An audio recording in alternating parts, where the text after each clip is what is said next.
और ये जंगल में गया 10,000 वर्ष की तपस्या करने का संकल्प लेकर। जब ये वहां पहुंचा तो वो घबरा गए देवता लोग। उन्होंने कहा अपने गुरु बृहस्पति जी से कि भगवान अगर इसने 10,000 वर्ष तक तपस्या कर ली तो ये तो पहले ही इसे अजर अमर हो गया है, इसको आपने वरदान ऐसे दे दिए हैं कि न दिन में मरूं न ये करूं वो करूं, तो अगर ये तपस्या इसने करने लगा,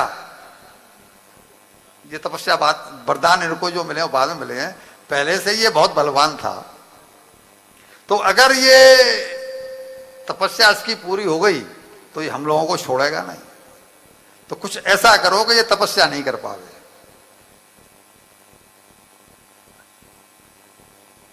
बृहस्पति गुरु देवताओं के गुरु हैं, तो वो जाकर के उसी पेड़ पर जहां जिसके नीचे बैठ करके तपस्या कर रहा था, उन्होंने नारायण नारायण तोते का रूप लिया और नारायण नारायण नारायण इस तरह जाप करना शुरू कर दिया।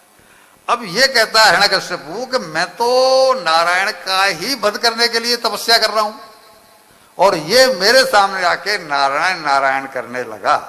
अब वो तोता है तो तोते का क्या बिगाड़ेगा भाई, वो पत्थर मारे तो तोता उड़ जाए और फिर दोबारा बढ़ जाए, फिर नारायण नारायण।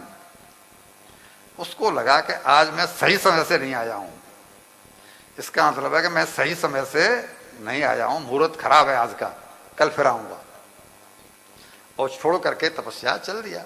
कह के गया था पत्नी से कि मैं 10,000 वर्ष तक तपस्या करूंगा और वो शक्ति पा करके लौटूंगा।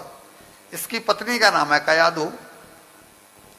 जब ये लौट करके आया तो पत्नी ताज्जुब में पड़ गई। अपने पति के स्वभाव को तो हर पत्नी जानती है ना जी, कोई ऐसी है नहीं जानती हो। तो इतना अहंकारी व्यक्ति और बिना अपना संकल्प किए पूरा वापस आ गया, क्या बात है। तो पूछा कि भगवान क्या हुआ, आप तो 10,000 वर्ष पीछे लौट के आने वाले थे। तब इसने बताया, अरे क्या करूं, एक तोता आ गया और वो मेरे दुश्मन का नाम लेने लगा, नारायण नारायण। अब यहीं पर उसे एक क्लू मिल गया, समझो समझो समझो।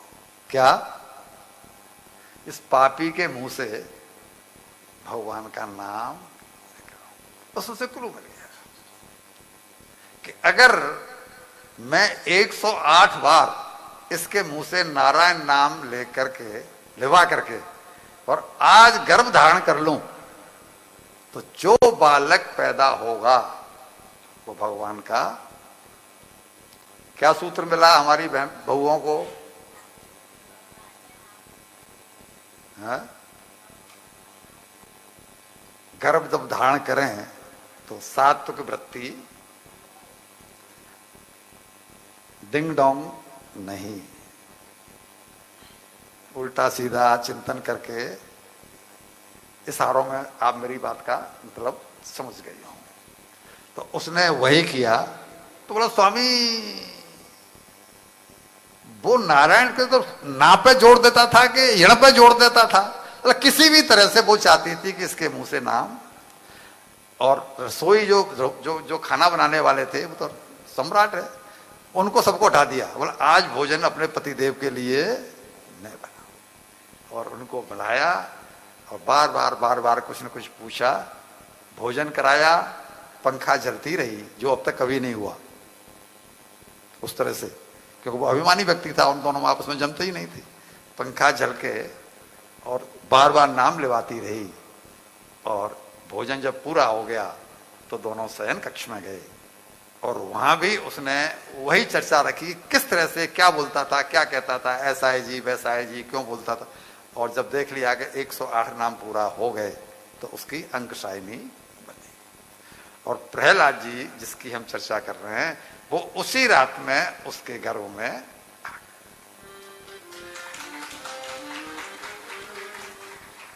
राजा भोज ने कहा है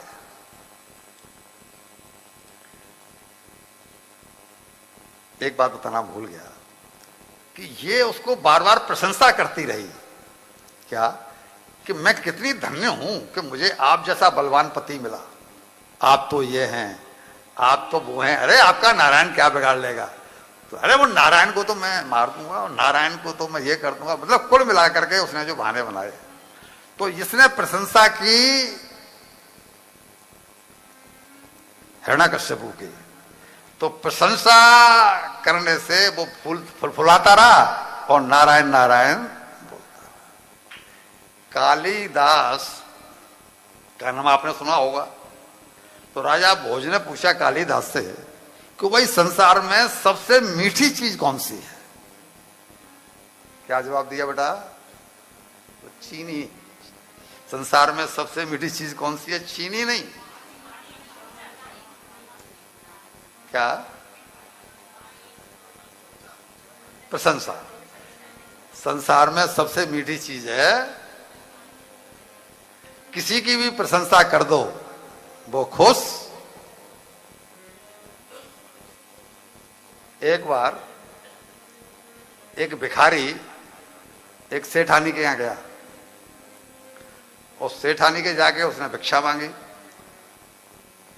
उस सेठानी का नाम था हेमलता।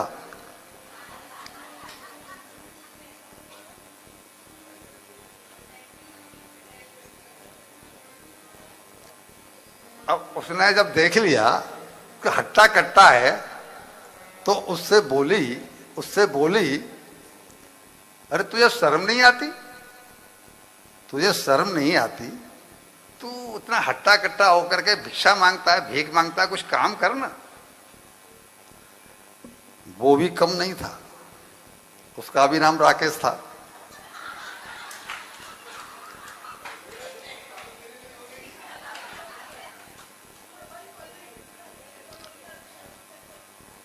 तो वो बोला कि मैडम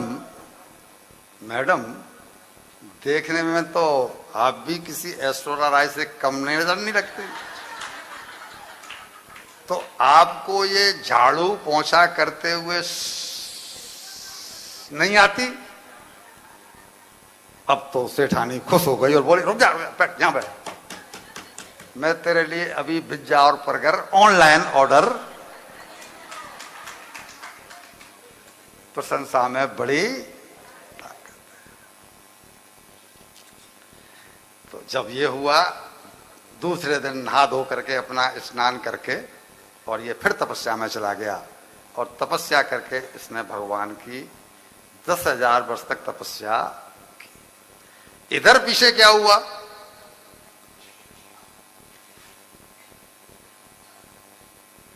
कि ब्रह्मा जी ने, इंद्र ने ये सोच करके कि तपस्या में सफल हो गया, तपस्या में सफल हो गया तो ये मेरे इंद्रासन को छीन लेगा, फिर मुझे तो कष्ट देगा, तो इसके राज्य को बर्बाद कर दिया, आक्रमण कर दिया। और ये जो कयादू है पत्नी, उस पत्नी को लेकर के वो इंद्र जाने लगा। तो नारद जी वहां पहुंचे। भगवान नारायण के मन है कौन? नारद जी ने कहा ये क्या करते हो इंद्र? बोला इसके गर्भ में बालक है और वो बालक को मैं मार रहा हूं क्योंकि वो फिर हमें कष्ट देगा, तो मैं इसको कुछ नहीं करूंगा, वो बालक को हम मार देंगे और ये खत्म हो जाएगा, मैं इसको लेके जा रहा हूं। तो उन्होंने बोला कि तुम ऐसा कर ही नहीं सकते। क्यों? कि जानकी नाथ सहाय करे तो कौन बिगाड़ करे नर। तुम इसको मार नहीं सकते, इसके गर्भ में भगवान का भक्त पल रहा है, तुम इसको छोड़ दो वरना मैं श्राप दे दूंगा।